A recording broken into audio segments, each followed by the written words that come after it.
మీ business ఏదైనా మీ ఊర్లో promotion చేయాలంటే అది సుమన్ టీవీతోనే సాధ్యం. ఇప్పుడే సంప్రదించండి. Welcome to Suman TV. This is Satyam Prasad. ఈ రోజు రాష్ట్రంలోనే కాదు దేశ వ్యాప్తంగా సంచలనం రేపుతున్న నలుగురు కుర్రాళ్ళ ప్రయాణం. ఏంటి ఆ ప్రయాణం?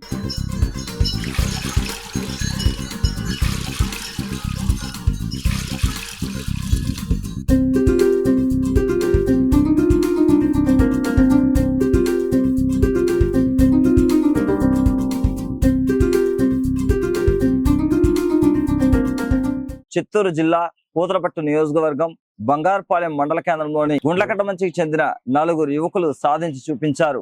మరి వాళ్ళు ఆ కుంభమేళాకు ఎలా వెళ్లారనుకుంటున్నారా? వాళ్ళు చాలా వినూత్నంగా ఒక సిఎన్జి గ్యాస్ ఆటోను ఎంచుకొని ఆ ఆటోలోనే సుమారు 4000 కిలోమీటర్లు గుండ్లకట్టమంచి నుంచి ప్రయాగకు వెళ్లారు. అక్కడ కుంభమేళా చూసుకొని అక్కడి నుంచి వారణాసి చూసుకొని తిరుగు ప్రయాణం చేశారు.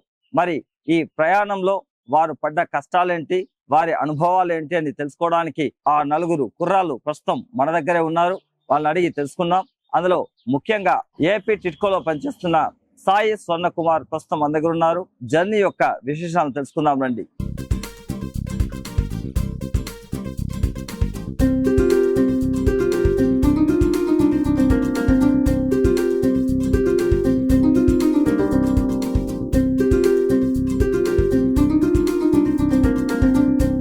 కుంభమేళాకు పోవాలంటే ప్రతి ఒక్కరి కోరిక ఉంటుంది, కానీ అది పోవాలంటే చాలా ఖర్చుతో కూడుకున్న పని. మరి అలాంటిది ఒక వినూత్నంగా మీరు గ్యాస్ ఆటోలో పోవాలి అనే ఒక ఆలోచన మీకు ఎలా వచ్చింది? మేము గుండ్లకట్టమంచి నుంచి స్టార్ట్ అయ్యాము. గుండ్లకట్టమంచి నుంచి స్టార్ట్ అయ్యి ఫస్ట్ కాణిపాక దర్శనం చేసుకున్నాము. అక్కడే మాకు దర్శనం చాలా బాగా జరిగింది. అండ్ మేము అనుకునింది కాణిపాకం నుంచి డైరెక్ట్గా ప్రయాగ్రాజ్ రూట్ పెట్టుకున్నాము. దాంట్లో ఎక్కడ స్టాప్ చేయాలి, ఓన్లీ ఫుడ్ కోసం ఇంకేదన్నా నీడ్స్ ఉంటే స్టాప్ చేయాలి, కానీ వేరే గుళ్ళు ఏది ప్లాన్ చేయాలనుకోలేదు. అండ్ డైరెక్ట్గా మేము ప్రయాగ్రాజ్ పెట్టుకున్నాము. అండ్ మేము వెళ్ళిన రూట్ వచ్చి వయా నాగ్పూర్. మేము 4 states దాటాము: Andhra, Telangana, Maharashtra and Uttar Pradesh. So ఈ 3 స్టేట్లు దాటుకొని ఉత్తరప్రదేశ్లోకి వెళ్ళాము. ఫస్ట్ మేము వెళ్ళిన రూట్ వచ్చి కడప రూటు. కడప నుంచి కర్నూలు నుంచి హైదరాబాద్, అండ్ అక్కడి నుంచి నాగ్పూర్ నుంచి జబల్పూర్ నుంచి రేవా నుంచి ప్రయాగ్రాజ్. సో ప్రయాగ్రాజ్లో మేము చేరుకున్నప్పుడు మాకు అక్కడ పోలీసు చాలా బాగా సహకరించారని చెప్పాలా. ఎందుకంటే మేము అక్కడికి వెళ్ళాక ఎవరన్నా అడిగా కూడా ఇలా తిరుపతి బాలాజీ నుంచి వస్తున్నామంటే వాళ్ళు చాలా మంచిగా రియాక్ట్ అయ్యారు, మంచిగా మాకు సపోర్ట్ చేశారు. అక్కడ ఎవ్వరూ మమ్మల్ని ఎలాంటి ఇబ్బంది పెట్టలేదు. ఇన్ కేసు మేము ఆటోలో వెళ్ళామని వాళ్ళే కొంచెం ఆశ్చర్యపోయారు. అండ్ ఆటోలో వెళ్ళి అక్కడ వాళ్ళు యాక్చువల్గా మాకు అన్ని వెహికల్స్ని 10 కిలోమీటర్స్ డిస్టెన్స్లో ఆపేస్తున్నారు. సో మాకు మాత్రం పోలీసు, అక్కడున్న ఒక పోలీసు పర్మిషన్ ఇచ్చి త్రివేణి ఘాట్, సంగం ఘాట్ అని ఉంటుంది, ఆ సంగం ఘాట్ దగ్గరికి తీసుకెళ్లారు. అండ్ అక్కడి నుంచి ఒక 1/2 కిలోమీటర్స్ డిస్టెన్స్ నడవాల్సిందంతే. సో సంగం ఘాట్ దగ్గరికి వెళ్ళాక అక్కడి నుంచి వయా బోటింగ్లో త్రివేణి సంగం చేరుకుంటాము. అక్కడ పార్కింగ్ అంటే మేము ఆటోలో ఏం వాల్యుబుల్ థింగ్స్ ఏం పెట్టము. బట్టలు అండ్ మేము తీసుకెళ్ళిన గ్యాస్ సిలిండర్ మాత్రం ఆటోలో ఉంటుంది. మిగతా అన్నీ మేము క్యారీ చేస్తాం. ఫోన్స్, వ్యాలెట్స్ అన్నీ తీసుకెళ్ళిపోతాం మాతో పాటే.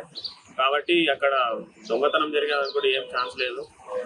అండ్ అక్కడి నుంచి మేము సంగం ఘాట్ దగ్గర పార్కింగ్ చేసుకున్నాం. ఆటో పార్కింగ్ చేసి, అంటే రోడ్ సైడే పార్క్ చేసుకున్నాం, అన్ని వెహికల్స్ పార్క్ చేసినట్టు పార్క్ చేసాము. అక్కడి నుంచి వయా బోటింగ్లో త్రివేణి సంగంకి వెళ్ళాల్సి వస్తుంది. త్రివేణి సంగంలో బోటింగ్లో వెళ్ళి అక్కడ స్నానం చేసుకొని అండ్ మళ్ళీ బోటింగ్లోనే రిటర్న్ రావాలి. అండ్ మంచిగా ఉంది ఎక్స్పీరియన్స్. ఫస్ట్ టైం మేము కూడా అంత దూరం వెళ్ళడం. త్రివేణి సంగం తర్వాత ఆంజనేయ స్వామి గుడి ఉంది అక్కడ ప్రయాగ్రాజ్లోనే. ఆంజనేయ స్వామిని దర్శించుకొని అక్కడి నుంచి మేము ఆ రోజు నైట్ వారణాసికి బయలుదేరాము. ప్రయాగ్రాజ్ నుంచి వారణాసికి చాలా తక్కువ డిస్టెన్స్, అరౌండ్ 160-180 కిలోమీటర్స్ ఉంటుంది. సో ఒక 3 అవర్స్ జర్నీ. మేము 3 అవర్స్ వారణాసికి చేరుకొని వారణాసిలో దారిలో మేము పడుకుని పోతాము. మా ఫుడ్, అకామిడేషన్ మొత్తం మా ఆటోనే, కాబట్టి మాకు ఎక్స్పెన్సెస్ కూడా చాలా తగ్గింది. అండ్ వారణాసికి వెళ్ళాక వారణాసిలో శివాలయం వారణాసిలో మార్నింగ్ అక్కడ గంగా స్నానం చేసాము. గంగా స్నానం చేసి అక్కడి నుంచి శివాలయంకి వెళ్ళాము. శివాలయం నుంచి కాలభైరవ స్వామి దర్శించుకున్నాము. అండ్ ఈవినింగ్ అక్కడ గంగా హారతి జరుగుతుంది. సో ఆ గంగా హారతి చూసుకొని మళ్ళీ మేము ఇంటికి రిటర్న్ అయిపోయాం. ఈ గంగా హారతి మాత్రం రోజుకి 2 సార్లు జరుగుతుంది, మార్నింగ్ అండ్ ఈవినింగ్. మార్నింగ్ మేము మాకు తెలియకుండా వెళ్ళలేదు, అండ్ ఈవినింగ్ వెళ్ళాము. వెళ్ళి చూసుకొని మా ఊరికి రిటర్న్ అయిపోయింది. కుంభమేళాకి చిత్తూరు జిల్లా బంగారుపాలెం మండలం నుంచి ఈ నలుగురు కుర్రాళ్ళు కూడా సిఎన్జి ఆటోలో వెళ్ళి మనకే కాదు దేశవ్యాప్తంగా ఈరోజు సంచలనం సృష్టించి చిత్తూరు జిల్లాకి మంచి పేరు తీసుకొచ్చిన ఈ నలుగురు కుర్రాళ్ళకి సుమన్ టీవీ తరఫున శుభాకాంక్షలు తెలియజేస్తున్నాం.